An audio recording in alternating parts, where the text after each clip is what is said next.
Welcome to the Locked On Titans podcast. I am your host, Tyler Rowland. Titans fans, on today's show, first, what free agents that are still available would fit best for the Tennessee Titans on offense and defense? I'll give my top picks. Then, what will Malik Willis's full potential look like? We'll dive into that. And who is expected to be the starting cornerback group this year? I'll dive into all of that and more of your questions on this edition of the Locked On Titans podcast. Let's get it. You are Locked On Titans, your daily Tennessee Titans podcast, part of the Locked On Podcast Network, your team every day.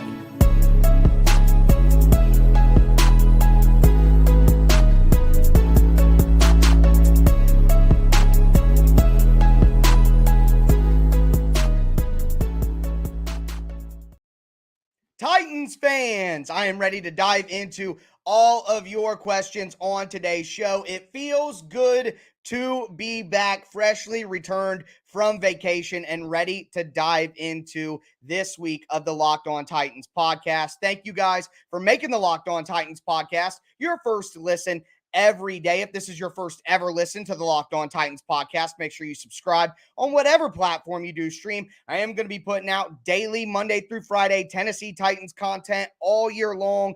And it's going to be, like I said, free on all platforms. That includes the Locked On Titans YouTube channel. Subscribe over there. Smash that notification bell and throw a thumbs up if you're watching on YouTube right now. Again, it's good to be back from vacation. Had a great time, but I am ready to talk some Tennessee Titans with you guys. And I felt like the best way to do that was to have a little mailbag. So I'm going to be diving into all of your guys' questions here. And the first question that I have comes from our friends over on YouTube. And the question is, what is Malik Willis's full potential? What does it look like? And I do want to dive into that from my guy, Auburn Titans fan. Check out Locked On Auburn as well. Great show over there. But you look at Malik Willis, and I think it's obvious that his potential is a top 10 quarterback. That's really what we're talking about here. Somebody who has the ability to not only throw the ball downfield and be a threat with the ball in his hands in the pocket, but also take advantage of opportunities as a runner. He's going to be dynamite in the red zone. It's such an advantage for the Titans to have a guy with running back level mobility and level talent as their quarterback. It just ruins the numbers game for the defense. So we're talking about a guy who can bomb the ball down the field, create explosive plays off of play action when defenses cheat up against a run, a guy who can be involved in the run game. We all get so hyped about Ryan Tannehill running the read option in short yardage and goal line situations. Imagine that, but Malik Willis. I mean, imagine the running back just being a blocker for Malik Willis on quarterback power or quarterback counter. So I think you're looking at a guy who can be an absolute dynamite playmaker in the red zone, but also has the electricity in his arm to create explosive plays off those play action opportunities. Something that Ryan Tannehill has been able to do. You don't want to take that away from him, but you definitely think that it could be a more consistent part of the offense with a guy with the type of arm talent that Malik Willis has. So that's what the full potential, in my opinion, kind of looks like. The next question, another good question here from Auburn Titans fan, but he says, what are some of the veterans on both sides of the ball that we can sign? Now, I could go through entire lists of summer free agents that are available, but I'm going to go one guy on the offensive side of the ball and one guy on the defensive side of the ball, and then an honorable mention that I think make a ton of sense. Number one, for me, on the defensive side of the ball, it's pretty easy. It's Ryan Kerrigan. I want the Titans to add a veteran edge rusher. I asked for that last year. Here's the truth of the matter for me. You got Bud Dupree. Hopefully he's healthier and can play more for the Titans and be more impactful consistently this year. Of course, you got Harold Landry. After that, you're looking at Danico Autry, plays a little edge, but he's going to rush from the interior and sub-package situations. You got a guy like Rashad Weaver, but Weaver was a rookie last year who broke his leg and missed a ton of the season. Are we really counting on him to be a third rotational piece in the pass rush? I don't know if that's the best route to go. I'm not saying that he can't be that. I'm just saying it's a risky proposition to move into the season with that as your third rusher. You have Ola Adeni. I love Ola Adeni on the Titans. Great personality, great special teams player, but I don't think you want him to be a consistent part of your rush idea. So with that in mind, I think the Titans do need another guy who is insurance for Rashad Weaver. And I think that could be a guy like Ryan Kerrigan, a veteran edge rusher who, of course, didn't look great for Philadelphia last year. But with the type of talent, the Eagles didn't have a great pass rush last year anyways. So in a better pass rush environment, you would hope that Kerrigan can fill that role a little bit better as the veteran pass rusher.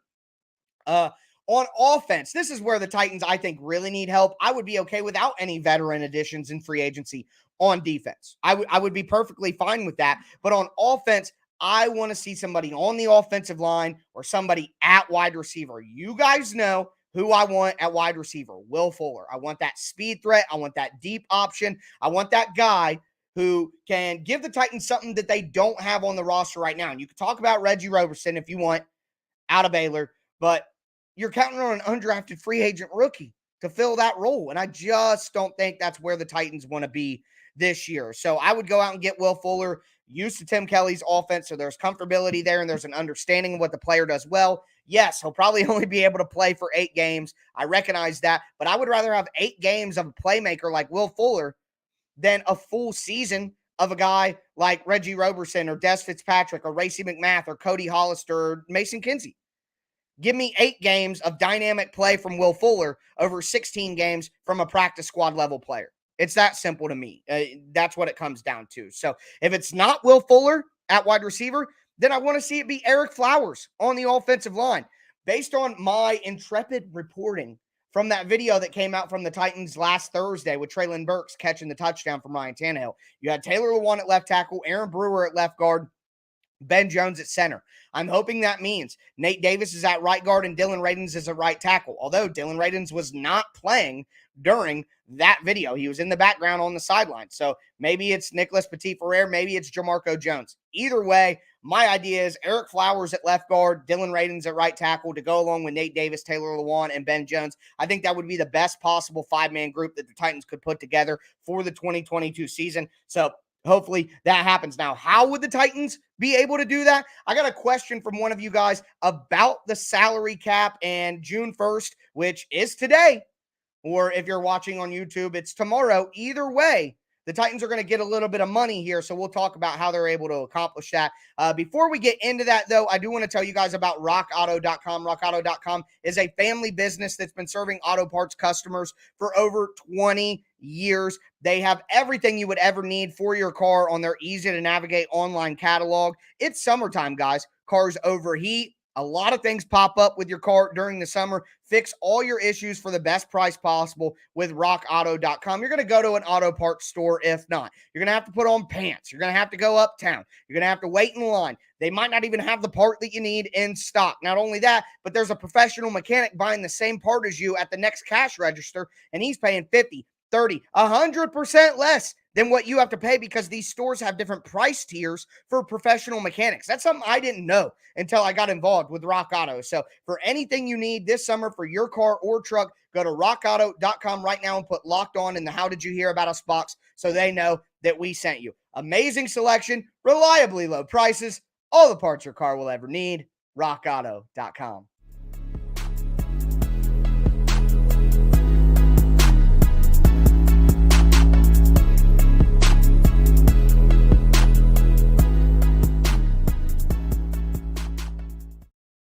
Titans fans, we are going to continue this mailbag edition of the Locked On Titans podcast before we get into some salary cap questions, some role questions about Dane Cruikshank's loss, all that. I do want to thank you guys for making Locked On Titans your first listen every day. For your next listen, check out the Locked On Sports Today podcast, the biggest stories of the day, plus instant reactions, big game recaps, and the take of the day, and it covers all big-time sports in America. It's available on the Odyssey app, YouTube, or wherever you get your podcast. But we're going to dive back into your questions. I got a question here from Scott Mosley, and this is the salary cap question. He says, we have $3.1 million in cap. who is the June 1st cut to free up the money for Will Fuller and Dennis Kelly. Also, $15 million in the red next year. Lewan and Tannehill have to be cut next year, right? Okay, so to your first question, the Titans have $3.1 million in salary cap right now, but Julio Jones will add nearly $10 million to that. So that's going to be nearly $13 million for the Titans to play with. Now, as I just mentioned, I would love to have Will Fuller. Do have to mention Dennis Kelly was signed by the Indianapolis Colts, but I understand that you're looking for some reinforcements on the offensive line. If you're looking for offensive line reinforcements, personally for me, man, I think the Titans told you what they think about the offensive line. They drafted Nicholas Petit-Ferrer. He's a tackle. Dylan Radins, in my opinion, is a tackle. So I think with the Titans not drafting an interior offensive lineman in the draft, I think that's where the need lies. They address tackle with Petit-Ferrer. I think they need to address the interior offensive line more than offensive tackle. And a guy like Eric Flowers, who I talked about before, could make some sense. I got roasted last time I tried to say this name, and despite dealing with this player for a long time, I still can barely do it. It's not Brian Beluga, like the whale. It's Balaga. I believe that is the correct way to say it. If you do want an offensive tackle, maybe someone like that could fit the bill. As for next year, I know the expectation is that Lewan and Tannehill will be cut, but a guy you got to look at as well is a guy like Bud Dupree. I think he could make some sense to be cut. I've been saying all along that Bud Dupree will be cut. I think that could make some sense. Also, I mean, the Titans could potentially part ways with Zach Cunningham, which could save them some money as well. So those are some options. Lewan is a guy who a lot of people expect to be cut because there's no dead money on the deal. But, man, Lewan's not getting paid top 10 money for an offensive tackle. And if he comes back 2 years removed from an ACL and plays some good football, I don't see how the Titans can get rid of Taylor Lewan with the flux that their offensive line is in. So I do expect those guys to be cut, but I think a lot can play out in 2022 that would mean that would not happen. So that's where I'm at there. Another question from someone over on YouTube, Baby Mama Drama. He said, in your opinion, who fills the Crookshank role? For me, it's Elijah Molden or Theo Jackson, a combination of the two. Not 100% certain right now who the Titans will want to fill that role. If Elijah Molden stays in the slot, then Theo Jackson has a chance to take that role. If the Titans want to bring in Buster Screen or Roger McCreary to be that third down slot cornerback and then move Elijah Molden to the tight end stopper, Den Crookshank role, then I think that could make some sense as well.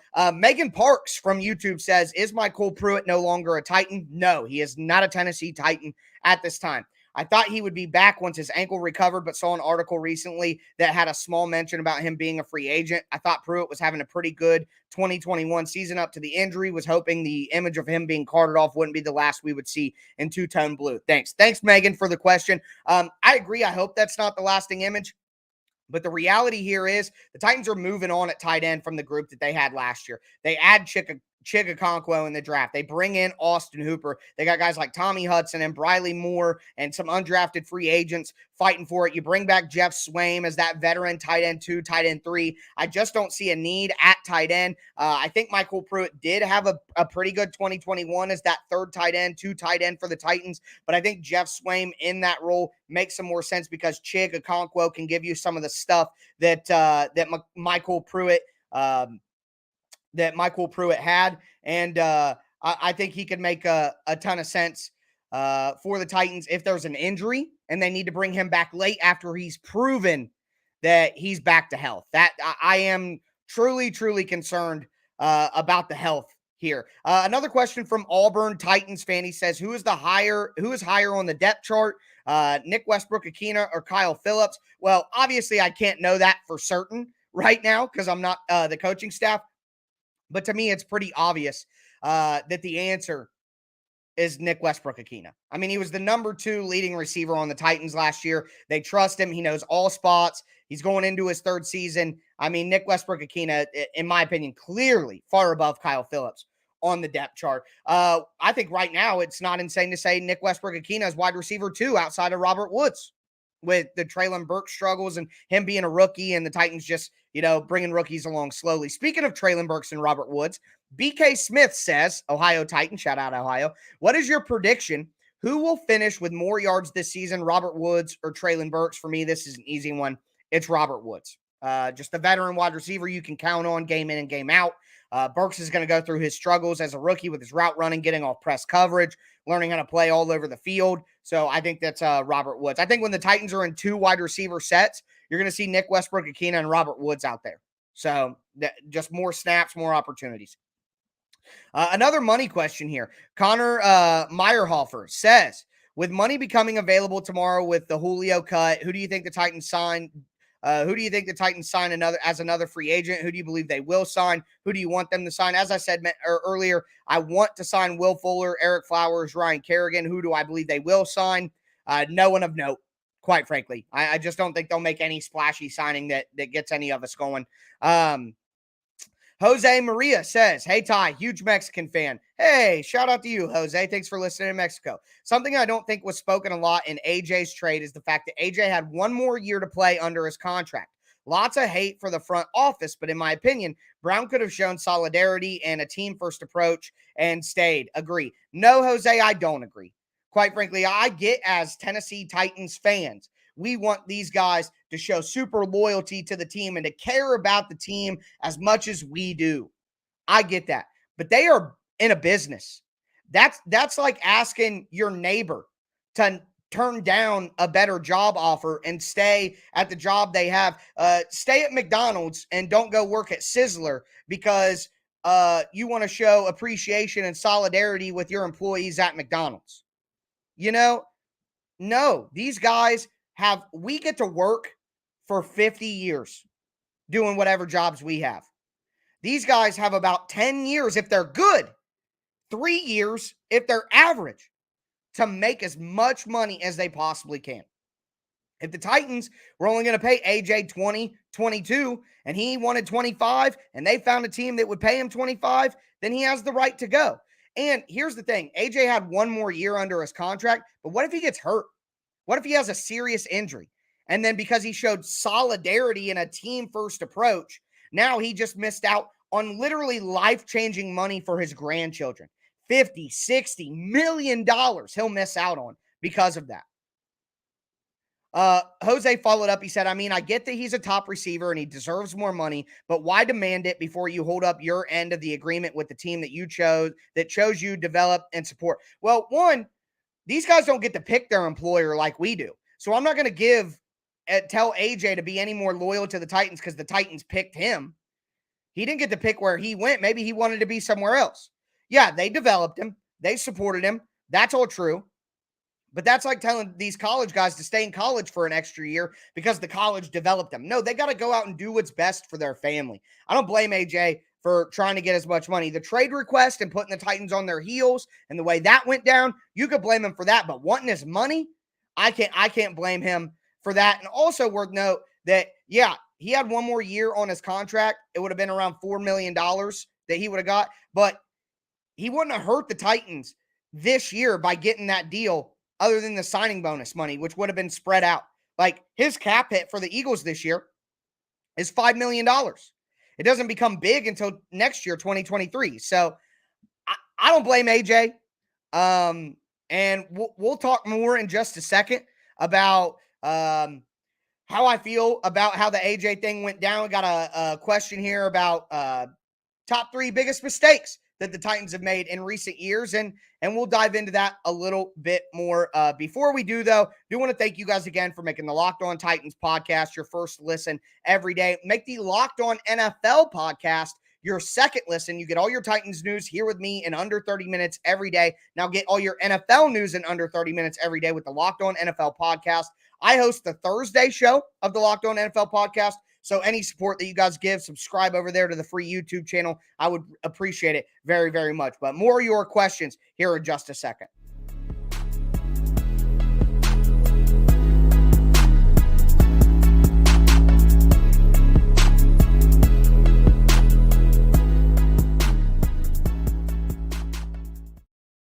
Titans fans, we're going to cap off this mailbag edition of the Locked On Titans podcast. We've talked a ton. We went over best free agent fits in the summer. We talked about Malik Willis's full potential, the wide receiver depth chart, all kinds of stuff. And I'm going to continue getting into it here. The next question that I'm going to dive into is something I just teased for you. What are the top 3 free agents you're wanting the Titans to sign this summer? I covered that. Will Fuller, Eric Flowers, Ryan Kerrigan. And what are your 3 biggest mistakes you think the Titans have made in recent years? I think I know who the top one is. Yeah, you might tighten up, tweets. For me, the biggest mistakes... Isaiah Wilson drafted in the first round. That's an easy one. Giving Vic Beasley nearly $10 million for him to instantly hold out and be garbage during the season. And then for me, the third one is the AJ trade. You guys can take whatever you want. And I got to tell you, I wonder how many of you guys were saying AJ Brown was a top 10 wide receiver in the NFL. And then when the Titans had to trade him, all of a sudden you changed your mind and said, oh, he's overrated, didn't deserve it. Because I've seen a lot of that. I saw someone in the comments say letting Jonnu Smith walk. Jonnu Smith is the most overpaid tight end in the entire NFL. He was literally, Jonnu he was the 3rd highest paid tight end in the NFL last year. And look at his production. 28 catches, 291 yards, and 1 touchdown. As a $12 million player, 3rd highest paid. Jonnu Smith is one of the most overrated, overpaid players in the entire NFL. It is hilarious that the Patriots gave him $12 million to be the 3rd highest paid tight end in the league when he is at best a role-playing tight end who looked best in the Titan system with Arthur Smith, who made him look incredible because Arthur knew him best from the moment he was drafted. You guys got to realize Bill Belichick and Arthur Smith aren't utilizing Jonnu Smith incorrectly.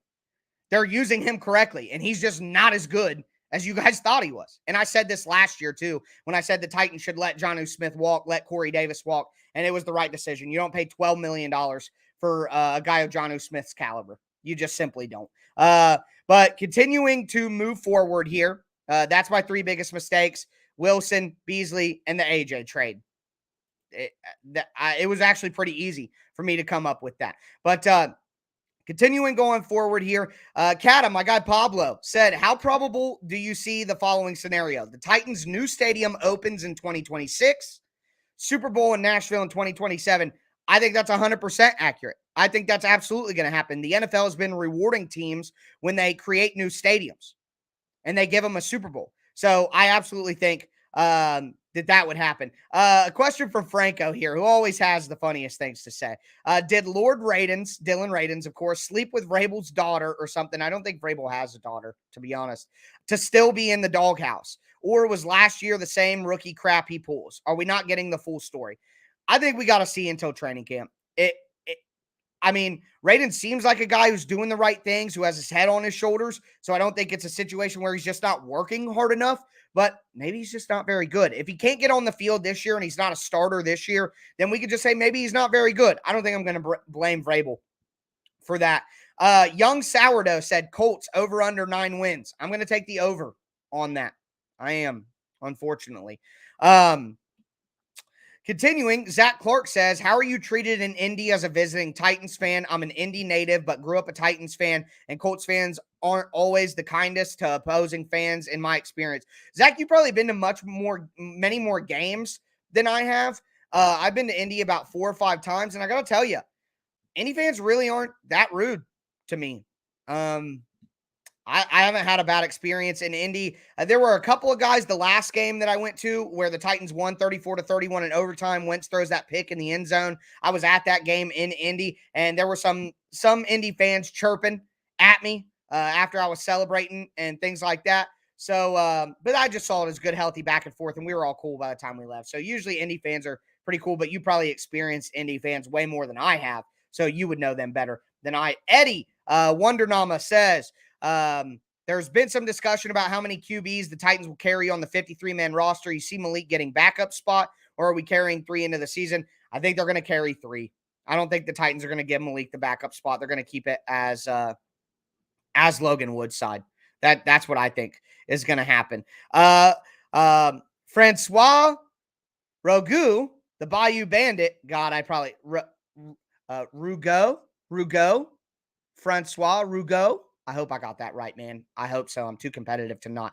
But who starts at the other cornerback spot? Obviously, Christian Fulton.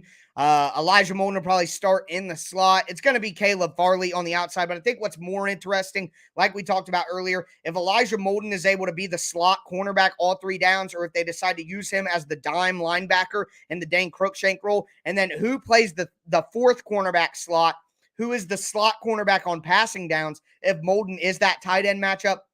Will it be screen again like it was at times last year? Or will Roger McCreary, the rookie, get to take that spot? I think that's the hotly contested role in the secondary, in my opinion. Undrafted free agents that I'm most excited about from Jonathan Hernandez. For me, Reggie Roberson, because he can fill that speed role if he works out. I like Jordan Peavy because of his length and athleticism on the defensive line. Maybe Haskell Garrett as well. Kupsich, who is like the best NAIA offensive lineman of all time. Maybe he can make an impact as well. So those are the guys I'm kind of looking at who might be able to carve out a role with the Titans. Varney Vale said, what are your new thoughts on the Titans' new stadium, and what would you want to see them include? For me, Varney, I agree with you. I want a retractable roof. I don't want it to be totally enclosed. I want real grass. I don't want turf. And I hope that they develop the East Bank area so it's not just the stadium that's sweet, but that entire area is just really, really cool. I think that would be a fun time. I'm going to get some off the beaten path, off the wall questions here. Those are kind of the heavy hitting Titans questions that you guys sent in, and I appreciate those. These are going to be a little funky, some pop culture stuff, all that. So if you got things to do, I totally understand. But going to dive into these. Brett says, I have a question if I'm not too late. Luckily, you weren't. If you had to replace 5 players from the Titans with famous people, not other NFL players, who would you choose? Well, I went not professional athletes. Well, I guess maybe one of them you could consider that. Guys who are not current professional athletes or weren't professional athletes. Jason Momoa, big-bodied guy, sweet hair coming out of the back of the helmet. He would look sweet. The Rock, former football player, I guess. He did play for Miami in college. I'm just looking for big, huge dudes who could play. John Cena, again, another guy who I think, and here's the best part. You give John Cena the ball, they couldn't see him. So that could help the Titans right there. I think Chris Hemsworth, Thor, big body guy. If he could come as Thor and bring the hammer and bring Mjolnir or bring Stormbreaker, that would be great. And then finally, another guy who's not a professional football player, Will Compton. Just jokes. I know you guys like busting with the boys, so just wanted to give you some jokes. But the 5th guy that I put in there was Kai Green. If you guys don't know Kai Green, he is a monster bodybuilder. My favorite bodybuilder. I'm not like huge into bodybuilding, but I just think it's nuts how monstrous this guy is. Now, bodybuilders are professional athletes. They bodybuild professionally, so I take back my previous statement, but you saw my conflict early on.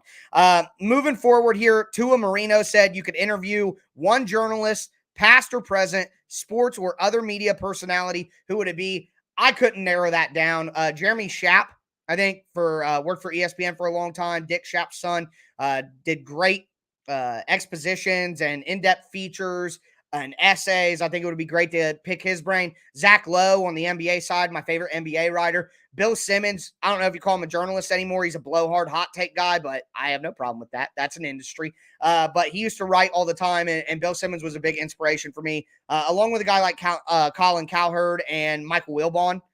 So those are some guys I would be interested in talking to. Adam Schefter, I think would, if he was on True Serum, that would be great. Susie Colbert from ESPN, I always really enjoyed. So those are some guys that I think would be excellent to talk to. Dale Big Sam said, you get to have dinner with any 5 people in human history with no language barrier. Who are you inviting? This was hard, but I went with Kobe Bryant, my idol, my hero, my biggest inspiration.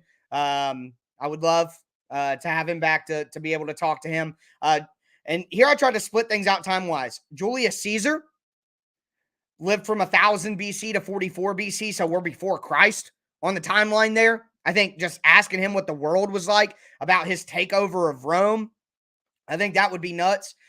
William Shakespeare, who I think is one of the most influential humans of all time, lived from 1564 to 1616, another totally different time period in the history of the earth. So I get that kind of experience along with his brain and the arts and how he put everything together. He probably had some great stories being such a celebrity. Martin Luther King Jr., I think would be a great guy to have at the table. And then I went with Genghis Khan as my fifth person.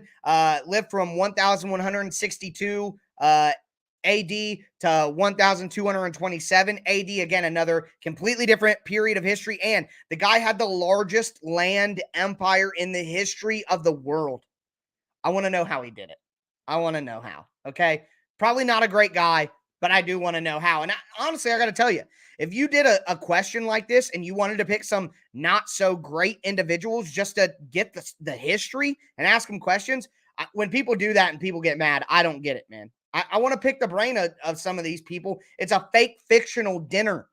Yeah, if I had the chance to ask some of these people, I'd want to maybe talk to some of the maybe not so nice people in history too and get their side of things. I think it would be interesting to hear his military tactics and how he took over everything. I don't know. I'm interested in things like that. Some honorable mentions: Queen Elizabeth I, who ruled England and is known as probably like the most famous monarch in England's history from 1533 to 1603. She was alive. Cleopatra from Egypt. Al Capone, old-fashioned gangster from Chicago. Abraham Lincoln, of course, would be fun. Teddy Roosevelt would be awesome. Nelson Mandela. And I think it's been proven that this guy was a real human being. You guys know I'm not a super religious guy, but Jesus Christ, I mean, regardless of how you feel about what Jesus Christ really was, I think he'd be a fun guy to talk to at dinner. So that would be my honorable mentions. I love that question. That was fun. Thanks, Jonathan. I appreciate that. Moving forward, Dale Big Sam, thanks for your question as well. Can't Pet Your Dog says, what are the Lakers going to do with that roster to not be terrible again? Can they win anything in the West with Westbrook? No, they can't. They need to try to save him, and that's their only hope. James Numbers says, have you seen the Obi-Wan series? No, I haven't. I fished The Mandalorian last night, though, so that was sweet. Heart Attack Hog said, did you see new Top Gun Maverick movie while on vacation? No, I didn't, but biggest opening on Memorial Day in history. I can't wait to see it next weekend or the weekend after. And then Malik Willis Stan said, here's a hard-hitting journalist question. What's your favorite dinosaur? For me, it was always a raptor. Thanks, guys, for all your questions. Glad to be back. Thanks for hanging around for this mailbag. I'll be back with you guys the rest of the week. Titans have practice on Wednesday. I'm going to be back on Wednesday night to break it all down with you guys. Can't wait to do that. Thanks for tuning in. That's going to do it for me today, though, folks. As always, I am your host, Tyler Rowland, and this was Locked On Titans.